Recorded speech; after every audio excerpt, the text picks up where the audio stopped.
welcome back to Bane of Morgoth Miniatures. Today we're going to do a little bit of non-metallic metal. We did some on our tiger friend here last time. This time we're going to try and be a little more crazy. Getting out a nice fine brush for it. And we'll get started. The last one we did was kind of a steel with maybe a touch of silver highlighting in it. This time we're going to go a bit more third place. We're going to go for some bronze or coppery feel to this. Oranges tend to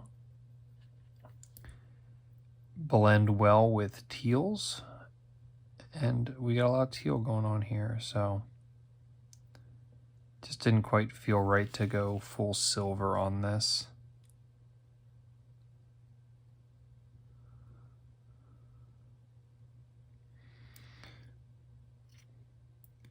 Now, this is going to be an episode of I don't know what I'm doing, but I'm going to figure it out as we go. So I'm going to do this bottom corner here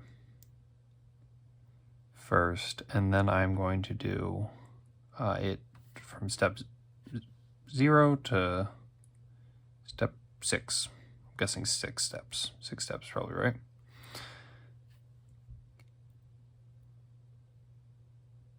And I figure if I can kind of muddy my way through it and talk about some decision making I'm doing, that may in the long run help someone who's trying to muddy their own way through something. All right. First step, base coat established. Maybe I need a little bit more.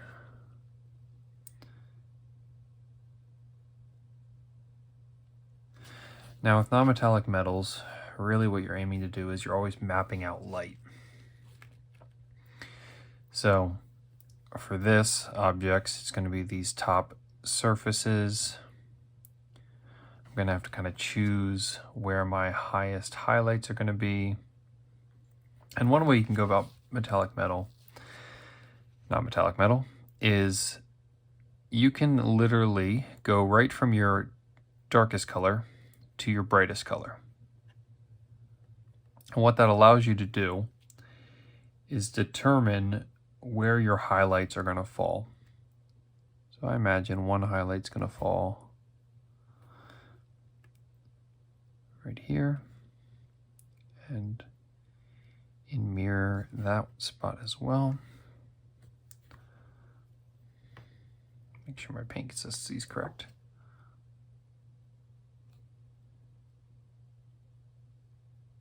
Top side of this guy will probably grab it. I like this little nub over here. Maybe the top of this as well.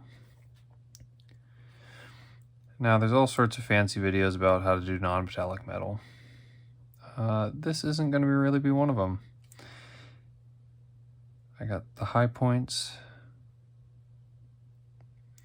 and I'm going to do a opposite side highlight as well, just to give it some interest. Now, that gives me kind of a road map that I can travel on now.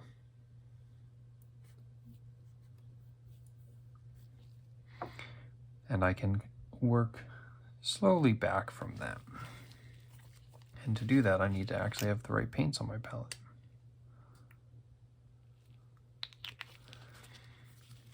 But this gives me an idea where I'm traveling. So after my base coat is done, now I want to jump up to a 50-50 of my next colors. Now, blending on the fly is something that I strongly encourage people to practice. Just figuring out how the colors feel and what they're going to look like can be very beneficial to how you are able to move around a model and have some courage in that motion. Oftentimes people will get so bogged down by, oh, I have to use the exact recipe, the exact color, everything has to be 1, 2, 3 just the way it should be, and I can't deviate at all. You've watched some of my videos, I hope, at this point, and that's not me remotely. Everything I'm doing is a little bit of the house is on fire, so figure it out. And to be honest, I think it's more fun than having everything be perfectly regimented. Now, if you are a perfectly regimented person, I highly suggest you get a notebook. Put that notebook right next to what you do. And when you do something you like, go, aha, and then write it down. Because if you're anything like me, if something's more than, say, 4 or 5 steps long, unless you've done it a ton of times, you will not remember. And in that not remembering, you will find frustration, and in frustration in your hobbies, you'll find the lack to want to do them as much or any more. And that sounds like losing to me, so maybe we won't let that happen. Getting just some of the base things jotted out. Now, non-metallic metal, especially one you're unfamiliar with, like what I'm doing right now, a giant part of it is, I've talked about 60% of the model you're going to hate, right? So you're going to get through a good portion. Ooh, good thing I'm not a professional speaker or anything. A good portion of your model you're not going to like while you're in the action of it. To say that while I'm working on this in a video is kind of silly, because you'd ask, well, Josh, what part of this model are you not enjoying? Currently is the answer. Every time I do non-metallic metal, there is a large portion of time where I go, this is not good. I'm not going to achieve what I'm aiming for. People are going to see this and go, what is that random refuse-looking pile? Who knows? But instead of leaning into those feelings, I highly suggest you take a step back and go to completion. Finish what you're working on. Because oftentimes the end result was scaling a mountain of imposter syndrome or unconfidence.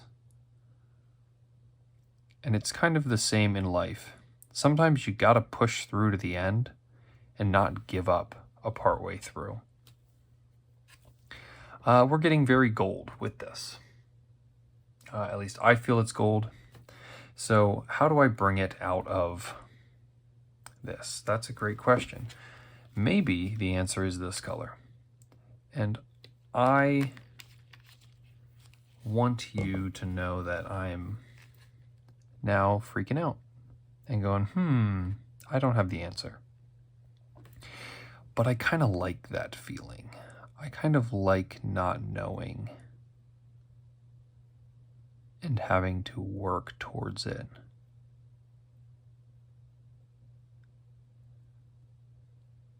I think that helps. Adds a little bit of orange, a little more fleshy tone as opposed to just straight gold.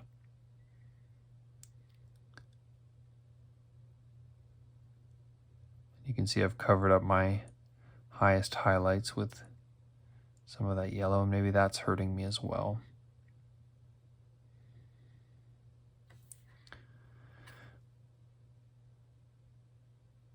But for now, getting some of this kind of barbarian flesh color in there. And it's not kind of that, it's literally that. That's the manufacturer and everything.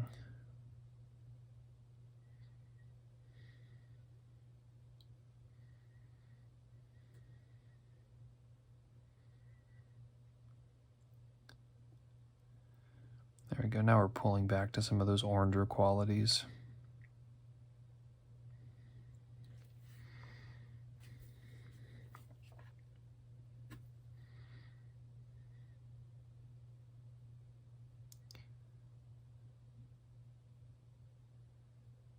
Just like that. And from here, we want to revisit that yellow. But learning from our past mistake, we can't go as vibrant because we stole a lot of that orange away.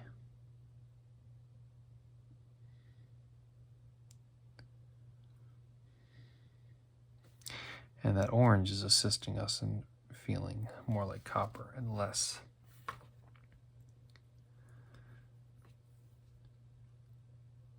like gold.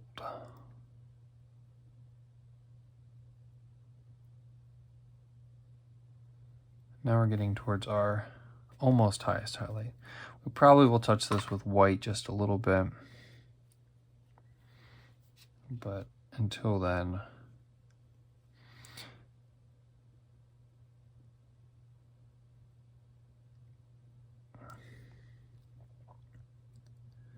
we need to not blow it out of proportion.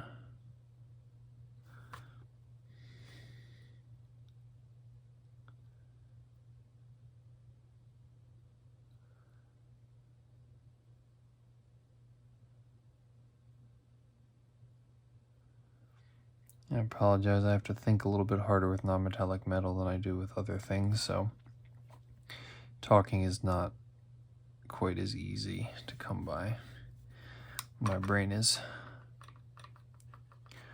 running from room to room, putting fires out, as it were.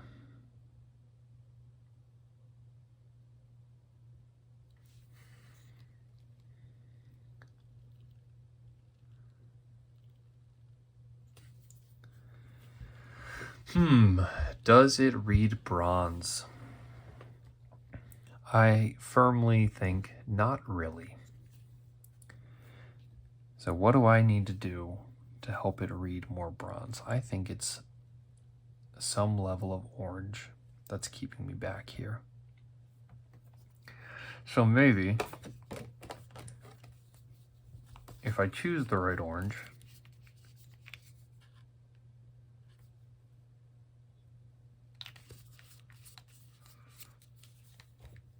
and I water that orange down,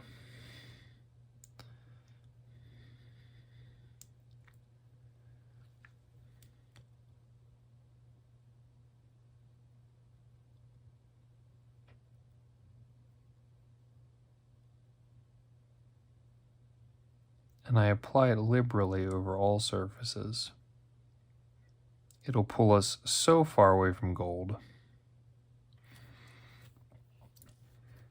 that we'll either have an angry pumpkin metal or we'll find copper somewhere in the pursuit. To be honest, when you're working with a druid like this, angry pumpkin metal kind of sounds fun.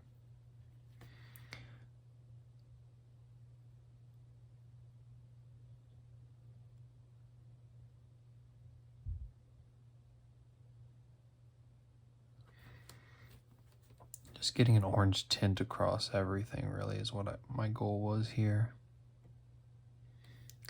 Now there's a level of patience that I need to have to clean up some of these spots. Well, it's perfectly out of focus. Good thing my hand was in focus there. That's what we want.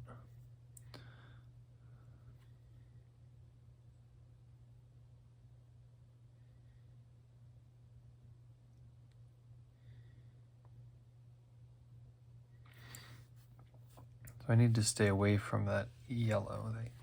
I should say that, yeah, it was yellow. That was causing the problems.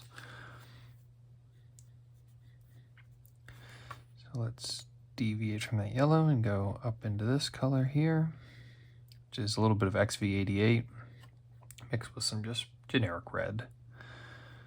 Specifically, if you want it, it's Bro Krill's Burnt Red, which has become one of my go-to reds.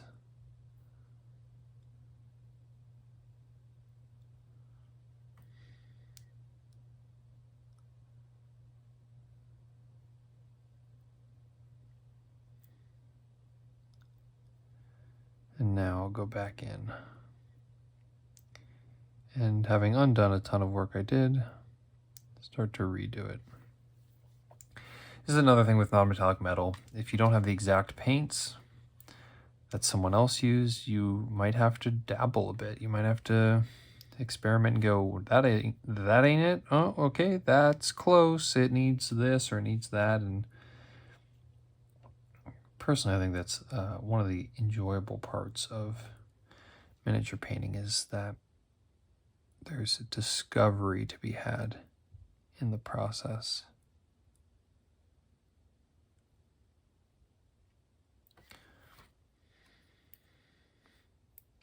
And sometimes that discovery is, I can't quite do that yet. And the only way you'll ever know if you can do something is if you try. I was just hanging out at a party and talking to one of the guys there, and he, as we were just relaxing, he was like, hey, you want to go throw some cornhole? And if you're not from the States, cornhole's a game where there's two boards, 27, 29 feet apart. I don't remember the exact rule. You know, I'll edit that later in post. No, I won't. And your goal is to, it's literally a rectangle. It's got a hole in the middle of it. And you throw from over here to try and get a beanbag in that hole. Back and forth, scoring points. Till someone reaches 21 and you're victorious and you conquer the world. And as I was throwing with him, he was like, hey, you actually have a knack for this. Do you want to actually practice and we could maybe do some sort of fun thing like a tournament or something? And I said, heck yeah, that sounds fun. I like throwing things and pretending I'm good, which is at least 50% of what I'm doing right now. And yeah, but I didn't really know I was good at it until someone with the right eye came along and said, hey, you know, you might actually be able to pull this off. So, long-winded way to say, give it a go, try it out. And you might end up with candy corn copper like this, which, to be honest, I'm not opposed to. I'm going to let it sit on me for a little bit. Think about it. See if I like it. Next video might be me going, hey, I'm repainting this. But for now, sometimes you got to let your art sit just a little bit. Well, thank you so much for watching. A bit of a rambly day, and I'm sorry I haven't been here the last little bit. I've been feeling quite unwell for a while with not a lot of voice. And as you've noticed, I talk too much in these videos, or just enough. And I need a clearer voice to be able to do that. Thank you so much for hanging out. It really is a fun time getting to present some work for you and get to share my thoughts. Well, all that to say, have a good night, and thanks for watching.